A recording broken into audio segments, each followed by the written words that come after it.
Összetartasz minket, mint a kötél két vége, szorosan egymáshoz fonódva, hogy erősebben álljunk a viharokban. Mama, mama, mama, mama.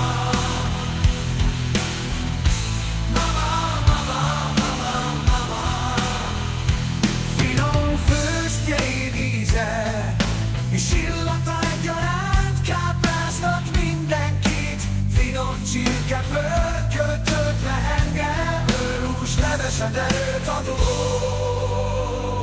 Hiszen az egészségben és a család egységében figyelsz mindenkire. Ó, de mindenkire! Szeretünk téged, drága édes nagymamák. Tudjuk, hogy te sosem adod fel, és ezzel minket is erővel töltesz fel.